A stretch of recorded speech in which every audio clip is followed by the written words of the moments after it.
The map was wrong, not the distances, not the coordinates. The paper was accurate down to the last mile, but the map was still wrong because the map told you what was possible. And Captain James Harlow had stopped believing in what was possible a long time ago. It was 2 in the morning. The rest of Fenton Airfield was asleep, or trying to be.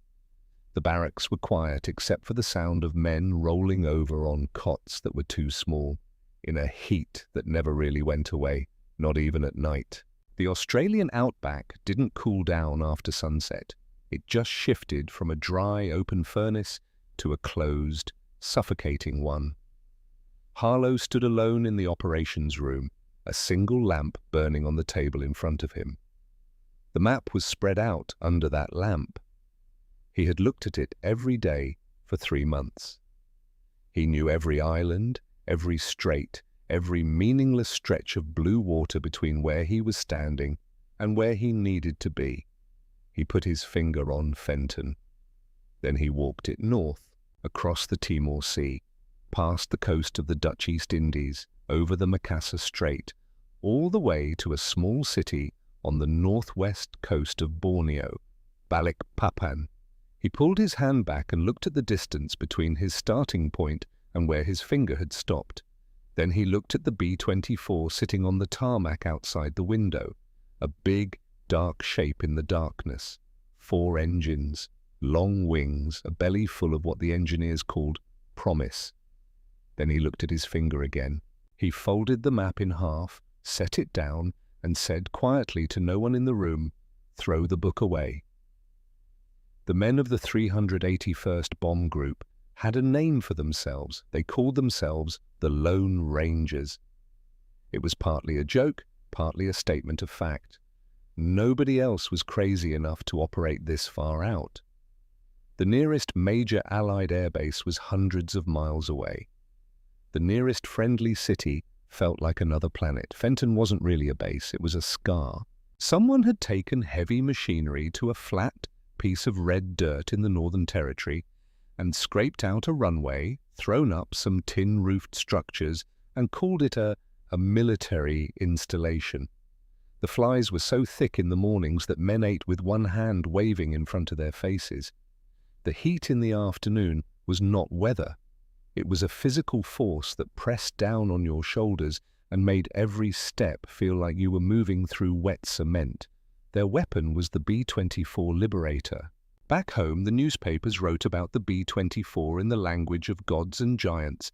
Heavy bomber, 4 engines, long range, a flying fortress bristling with machine guns, the kind of language that made mothers feel proud and made generals feel powerful.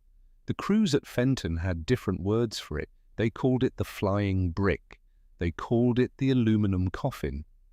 The B-24 was heavy on the controls. It shook in crosswinds.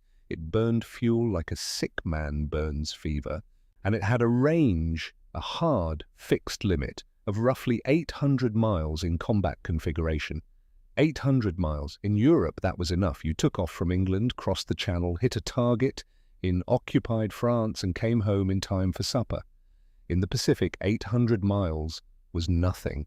800 miles barely got you off the front porch. Harlow had been staring at the same problem for months. Every morning, the operations board showed the same categories of targets. Coastal airstrips, supply depots in the jungle, logistics nodes that the Japanese would rebuild in a week. The crews flew out, dropped their bombs and came back, filed their reports, ate their food, went to sleep. And the war continued exactly as it had the day before. Harlow was 29 years old. He had grown up on a wheat farm in Kansas, the kind of flat, silent country where a man learns early to measure distances with his eyes and trust what he can calculate over what he's been told. He understood machines the way some men understand horses. Not from a manual, but from feel, from the way a thing moved under your hands when it was content, and the way it resisted when it was being pushed past its nature. He was not a man who talked a great deal. What he was, in the plainest terms possible, was a man who looked at a problem and did not look away until he found the thing that everyone else had missed. For 3 months he had been looking at Balikpapan. The city sat on the coast of Borneo like a crown jewel in a locked safe.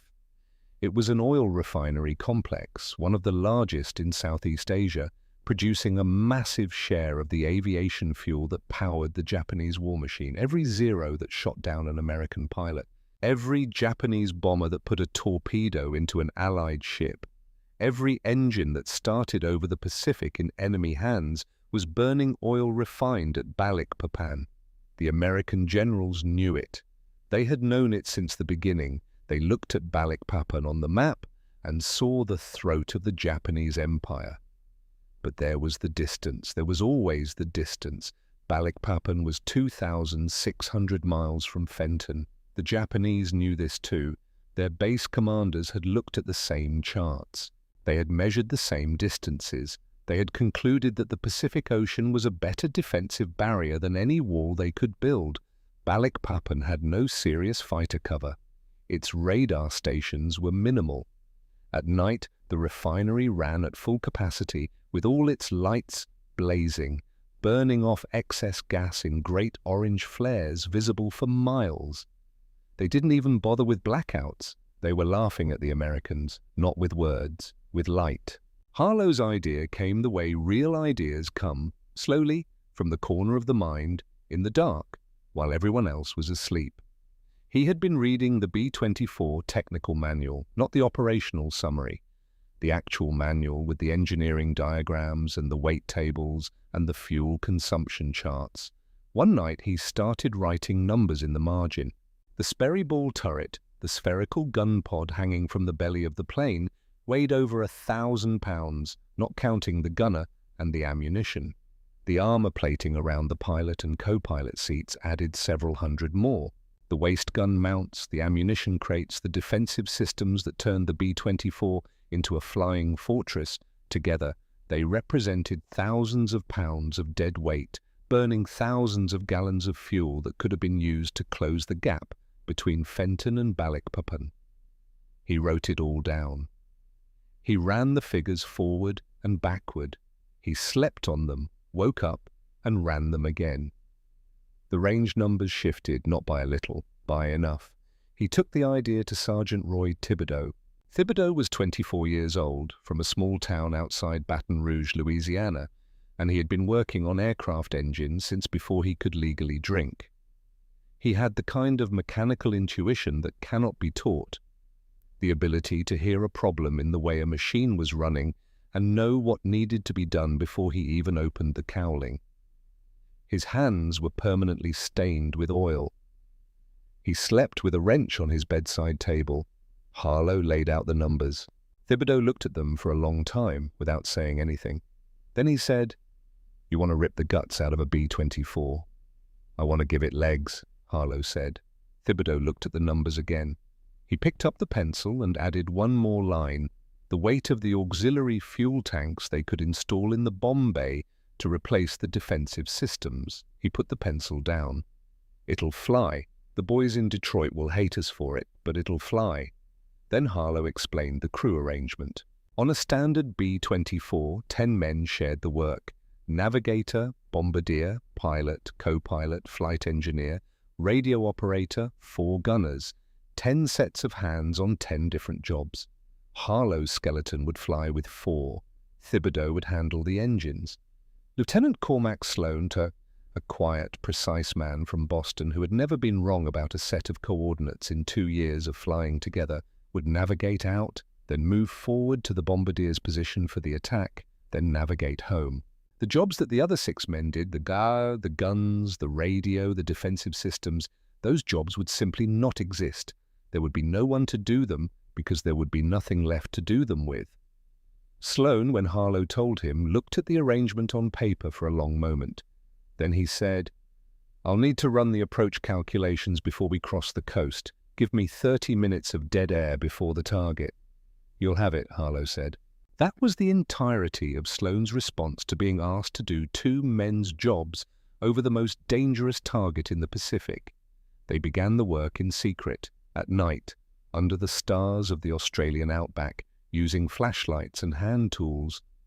Thibodeau pulled in two mechanics he trusted. Together, they began unbolting the things that were supposed to keep men alive. The ball turret came out first. Over 1,000 pounds of steel and glass and engineering pride lowered onto the tarmac with a sound like a quiet defeat. They covered the hole in the belly with a sheet of plywood. The armor plating came next, pulled from around the cockpit and stacked in the red dirt. The waist gun mounts, the ammunition boxes, the entire defensive architecture of the aircraft dismantled and left in the grass. In their place, Thibodeau installed additional fuel tanks in the bomb bay. Some were standard issue, some were improvised, metal containers plumbed into the fuel lines with rubber hoses and clamps. He checked each connection 3 times, then a 4th. When it was done, Harlow climbed into the stripped cockpit alone and sat in the dark. The plane felt different, lighter, more fragile. Without the turrets, the airframe had a different kind of quiet, not peaceful, but hollow. He put his hands on the controls and felt the plane breathe. He was sitting in a flying gas can, he knew it, but if everything held together, they could reach a target that no one believed they could reach. The order came down on a Tuesday morning. A general in the regional command had signed a new directive following a crash in New Guinea where a modified B-24 went down on takeoff. Effective immediately, all unauthorized modifications to aircraft were strictly prohibited. The penalty was court-martial. Penalty. The order was read aloud to the entire unit at morning assembly. Harlow stood in formation and listened to every word. That evening he found Thibodeau and said 4 words: "We work tonight, fast." 26 hours later, a young lieutenant named Crawford, 22 years old, someone who had told Harlow more than once that he wanted to fly like him someday, walked past the flight line and stopped. He stood looking at one of the stripped B-24s for a long moment. He could see through the open waist windows to the other side of the fuselage. He could see the plywood patch on the belly. Crawford was not a dishonest man. He filed his report that afternoon. Harlow found out within the hour. An inspector from command would arrive within 24 hours. He walked back to the operations room. He stood in front of the map. He put his finger on Fenton, walked it north to Balikpapan and held it there. Then he went to find Sloan. "We leave on schedule," Harlow said. "Tonight. Not 1 minute earlier, not 1 minute later, everything by the plan." Sloan looked at him steadily. "There'll be an order waiting when we get back." "I know. Arrest order. Already signed, probably." "Probably."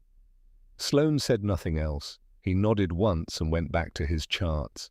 Among the other pilots preparing that night was a Tennessee man named Garrett, steady, experienced, someone who had been flying B-24s longer than almost anyone at Fenton and who had never, in 2 years of combat, missed a rendezvous point. He was the kind of man whose presence made other men feel that the situation was under control. He would fly the No. 4 aircraft. That night, 4 skeleton bombers rolled out onto the Fenton runway. They sat high on their landing gear, lighter than normal when empty. The wind moved through the gaps in their fuselages with a sound like breath through hollow bones. Harlow settled into the left seat, no armor behind him, no turret below, just fuel, 4 bombs, 3 men, and 2,600 miles of dark water between him and the most important target in the Pacific. He looked at the runway. The red dirt extended into the darkness until it disappeared. Somewhere behind the operations building, the lights of a staff car were moving toward the flight line. They were too late. Harlow pushed the throttles forward, and the skeleton ran. The wheels left the ground, and the world disappeared. One moment there was red dirt and a runway and the distant headlights of a staff car moving too slowly to matter. The next moment there was only darkness. The outback fell away beneath them, and the 4 skeleton bombers climbed into the black Australian sky, turning north, trading the solid earth for the thing that would either carry them or kill them. the Timor Sea. Harlow felt the plane in his hands the way a man feels a new tool, familiar in shape, strange in weight. The B-24 had always been heavy. Stripped of its armor, gutted of its turrets, the skeleton felt almost nervous beneath him, quick to respond. Light in a way that felt less like freedom and more like exposure. Like walking into a room without walls, he checked the fuel gauges, full, every tank they had, plus the auxiliary drums that Thibodeau had bolted and triple-checked in the bomb bay. Thousands of gallons of high-octane aviation fuel crammed into every space that wasn't already occupied by the 4 500-pound bombs they were carrying. The engineers in Detroit would have refused to sign off on it. The engineers in Detroit were asleep in their houses right now. Harlow trimmed the engines and began the long, slow climb to cruising altitude. Everything on this mission was a negotiation between speed and consumption, between altitude and range, between what you needed and what you had. He had run the figures so many times they lived behind his eyes now, present even when he wasn't looking at them. In the seat behind him, Cormac Sloane had already opened his charts. The Timor Sea at night was not a body of water. It was an absence, a vast, flat darkness that swallowed light and reflected nothing. No ships, no islands, no horizon, just the black water below and the black sky above, and somewhere between them, 4 hollow aluminum tubes carrying men toward a target that the rest of the world had decided was unreachable. The temperature dropped as they climbed. The B-24 had insulation built into the fuselage walls, layers of material that kept some of the cold out. Thibodeau had ripped most of it out along with the armor.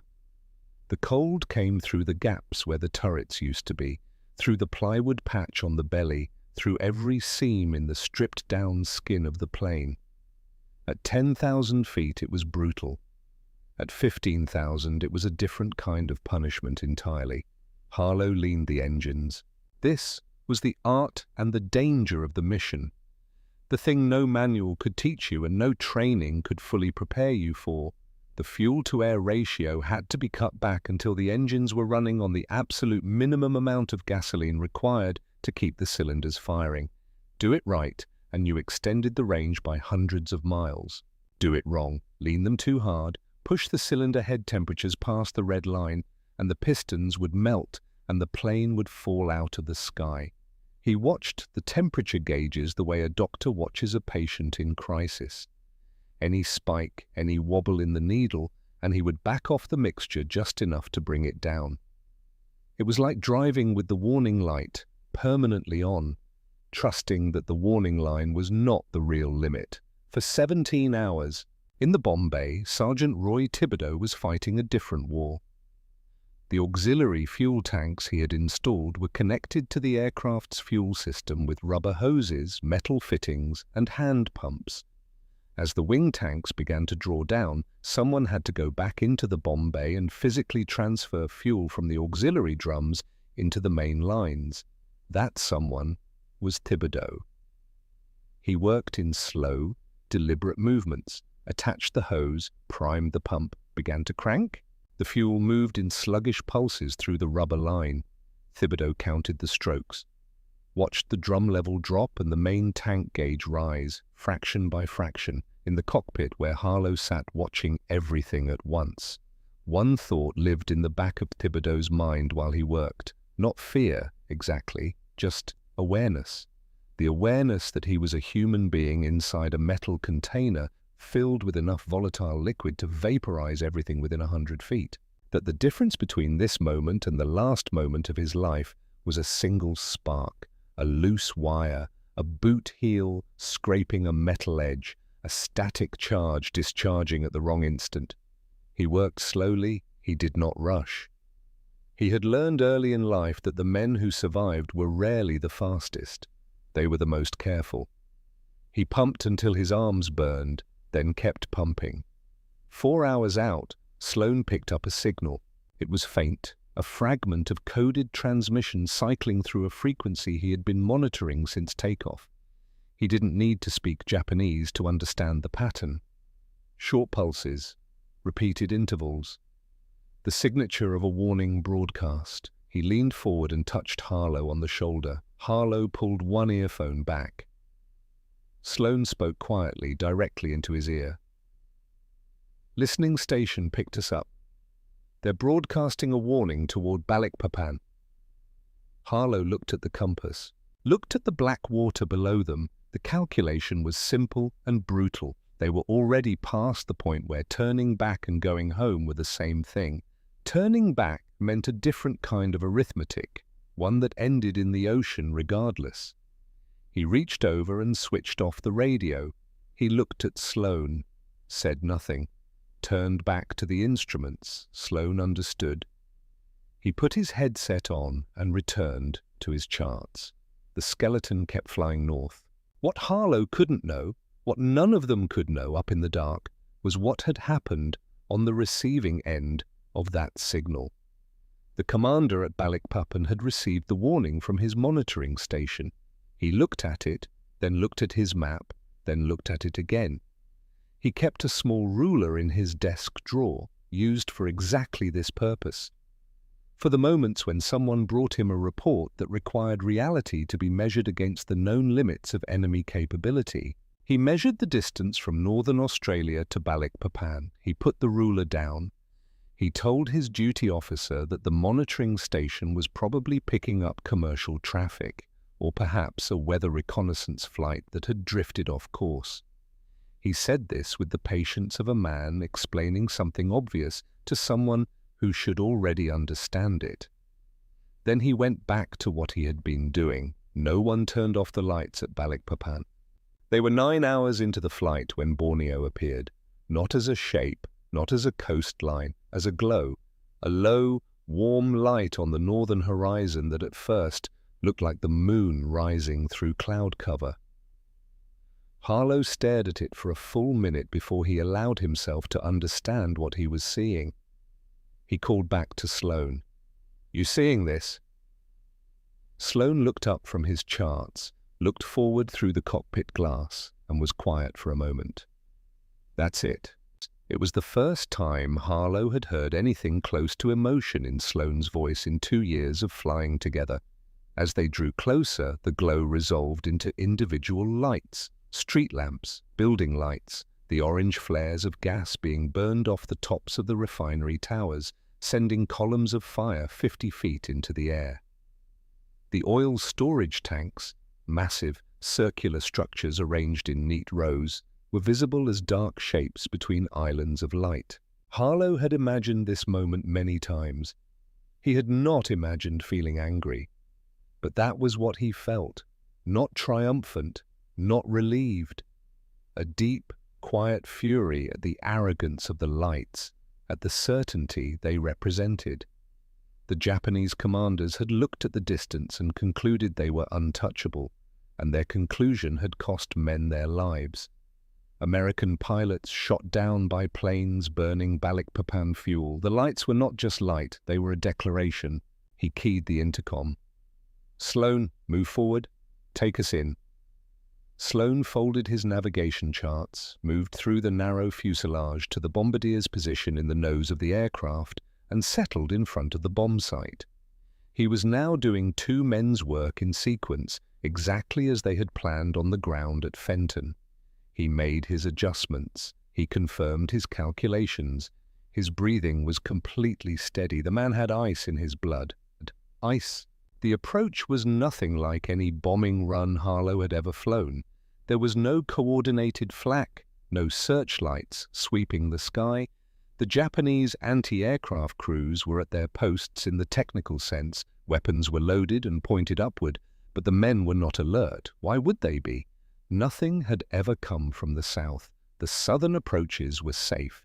Everyone knew this. Then a single alert crew somewhere in the dark below heard something in the drone of the night sky that didn't belong. Not an identification, not a location, just an instinct sharp enough to act on. The flak started. Not accurate fire, not targeted, coordinated volleys from crews who knew what they were shooting at. It was the fire of confusion. of men who had heard something overhead and grabbed their weapons and began shooting into the sky without knowing where to aim. The bursts appeared in clusters to the left of the formation, then behind them, then far below. The Japanese gunners were guessing. They were firing at the noise of engines at an altitude they hadn't prepared for, from a direction they had never expected. But muzzle flashes lit the ground below like distant lightning, and muzzle flashes meant shells in the air, and shells in the air, even random ones, could end the mission. Harlow had one job now: hold the plane straight. Do not move the controls. Give Sloan his 8 seconds. In a normal combat approach, 8 seconds of straight and level flight was an eternity. Every instinct screamed at you to move, to jink, to put unpredictability between yourself and the guns. But without the armor, without the turrets, the skeleton could not absorb hits. A single 20mm shell through the fuselage would not damage them. It would end them. They could not trade hits for accuracy. They had to be perfect. Harlow put both hands on the controls and held. The city slid under the nose. He could read his instruments by the light coming up from below. That was how bright it was. Sloan, in the bombardier's position, looked through the sight and had the clearest picture he had ever seen in combat. No cloud cover, no smoke. Stationary target, fully illuminated, exactly where the reconnaissance photographs had shown it would be. A flak burst rocked the right wing. Not a hit, a shockwave from a near miss. The airframe shuddered. Harlow did not move his hands. He stared at the altimeter and breathed. Sloan said one word: clear. The plane lurched upward as the weight fell away. 4 500-pound bombs tumbling down through 8,000 feet of dark air toward a target that had never believed this moment was possible. Harlow immediately banked right, pushing the nose down, getting off the line before the gunners could correct their aim. He was already turning when the first explosion lit the sky behind him. He didn't need to look. The light was so intense it filled the cockpit from behind, throwing shadows forward across the instrument panel. He heard the sound a full second later, felt it more than heard it, a concussive pressure wave that moved through the airframe like a fist. Then the second explosion. Then the third. Then a deep, continuing roar that built and didn't stop, because what was burning now was not just the bombs. What was burning was everything. Sloan's voice came over the intercom, level as always. Direct hits, storage tanks, all 4. Harlow looked left. The horizon to the north was orange, not the orange of a fire, but the orange of a sun that had lost its bearings. The smoke was already rising in a column that climbed thousands of feet into the air, visible for 50 miles in every direction. Balikpapan was burning. For one moment, just one, he let himself feel what it meant. The impossible distance, the stripped plane, the figures that everyone said didn't work, the lights that were no longer lights. Then he looked at the fuel gauges, then at the compass, then at the 2,000 miles of black ocean between him and Australia. The hard part, he understood, had not been getting here. The hard part was about to begin. The fires of Balikpapan were still visible 40 miles out. Harlow could see them in the left cockpit glass, a smear of orange against the southern sky of Borneo, growing smaller but not darker, because what was burning was not something that burned quickly. Crude oil burns the way certain kinds of grief burn, slowly, completely, without apology. He turned south and put the target behind him. The skeleton felt different now. Lighter, with the bombs gone. But lighter on the return leg meant the fuel they had left had to cover the same 2,000 miles on less reserve than the flight out had used. The flight out was a straight line toward a known point. The flight home was a straight line toward a continent, and continents, when approached from across an open ocean in the dark, by dead reckoning and starlight, offer no guarantees. It was an argument between arithmetic and hope, and the ocean did not care which side won. Harlow leaned the engines back to minimum mixture and began the long, grinding work of survival. The Zeros found them 20 minutes south of Borneo.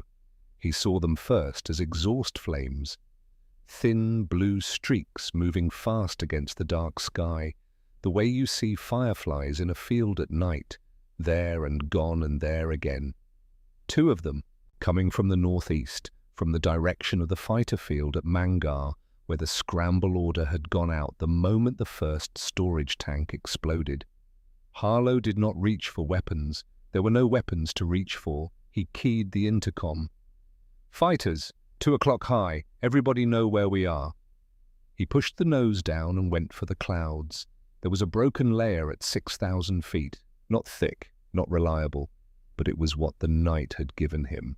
He aimed the skeleton at the darkest patch he could find and flew into it at full throttle, burning fuel he could not afford to burn, trading range for invisibility.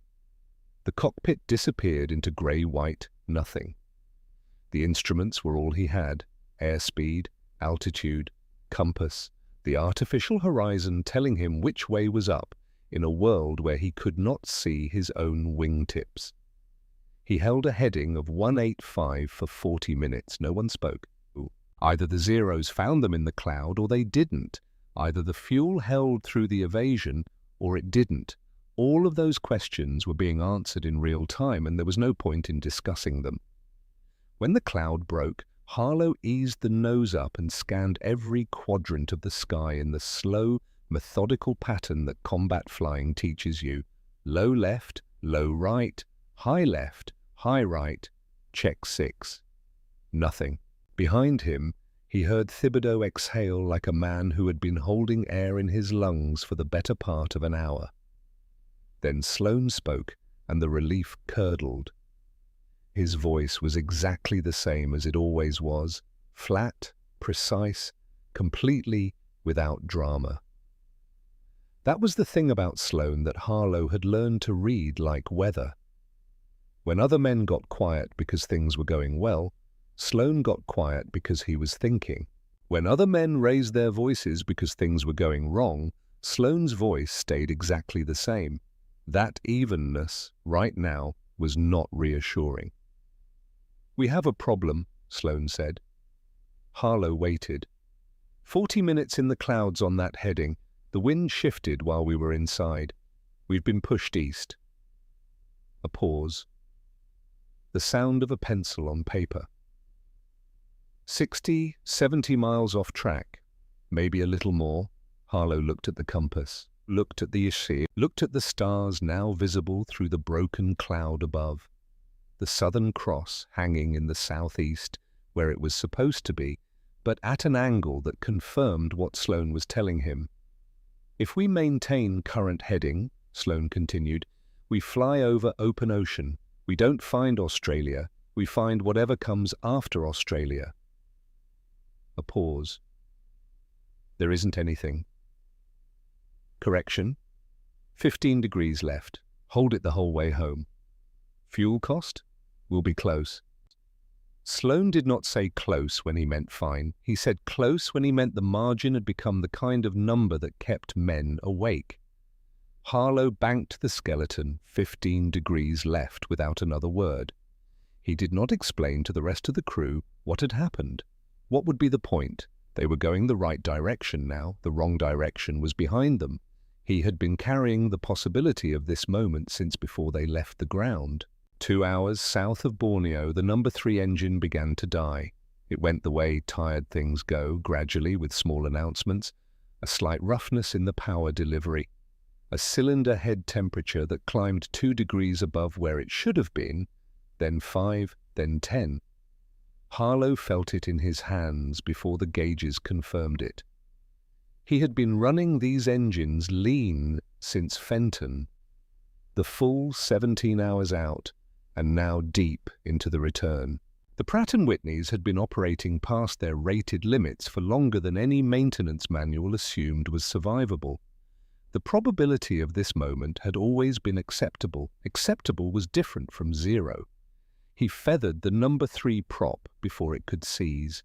The blade turned edge-on to the wind, stopping the rotation, reducing the drag from a dead engine to something manageable. The remaining 3 engines immediately felt the difference, their temperatures climbing as they absorbed the load. He reduced power slightly to protect them.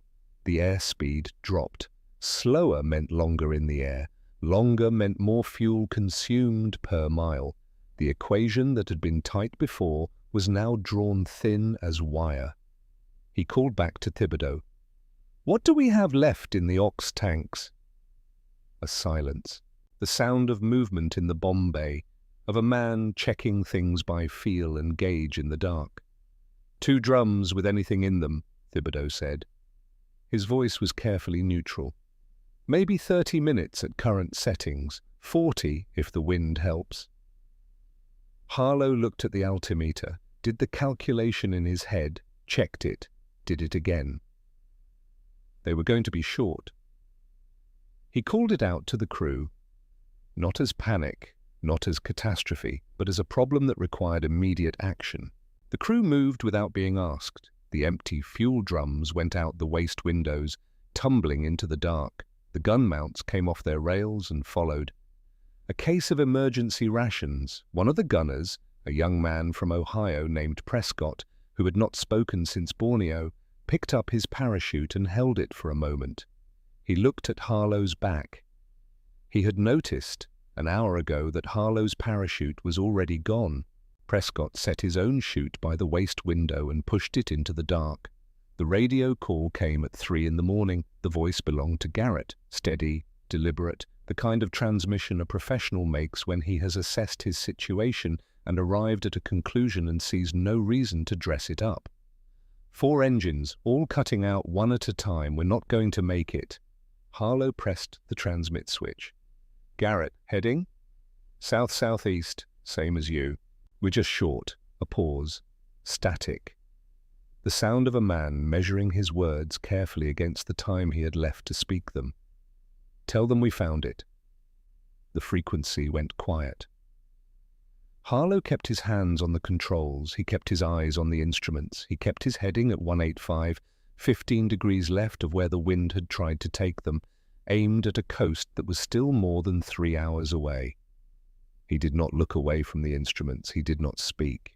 There are things that happen in war that have no adequate response, not because you don't feel them. You feel them with every part of yourself, all at once, in a way that ordinary life almost never produces, but because feeling them fully, in the moment, is a luxury that costs lives.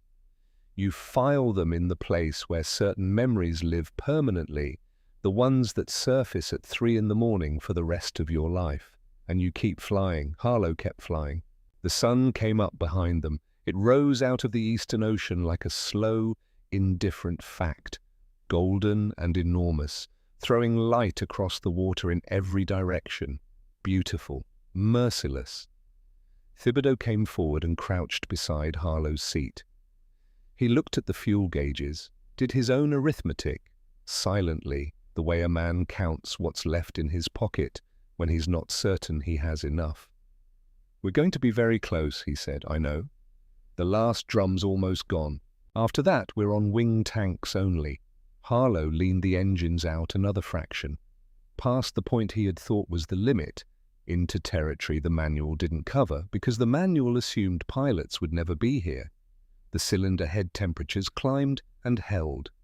He watched the needles and breathed. Sloane appeared at the other shoulder, chart in hand, folded to the relevant section. He pointed to a position he had marked. Based on current ground speed and the star fixes from an hour ago, coast in roughly 90 minutes, if the wind holds. And if it doesn't? Sloane looked at the chart, then at Harlow. Then we'll see it from lower than we'd like. Harlow said nothing. He reduced altitude slightly, trading height for the marginal efficiency gain of denser air, buying distance one thin equation at a time. The engines ran, the gauges moved, the ocean beneath them went on and on. The coast appeared as a dark line, not dramatic, not glorious, just a subtle hardening at the horizon where the water ended and something else began, a line with a different quality, not the yielding, changeable edge of ocean meeting sky, but a fixed boundary. Land. Harlow saw it before Sloane called it. He felt something move through him that was not quite relief and not quite joy, something older and quieter than either. The feeling of a man who has been told repeatedly that something cannot be done, who has done it anyway, and who is only now in this moment beginning to understand what that means. He began his descent.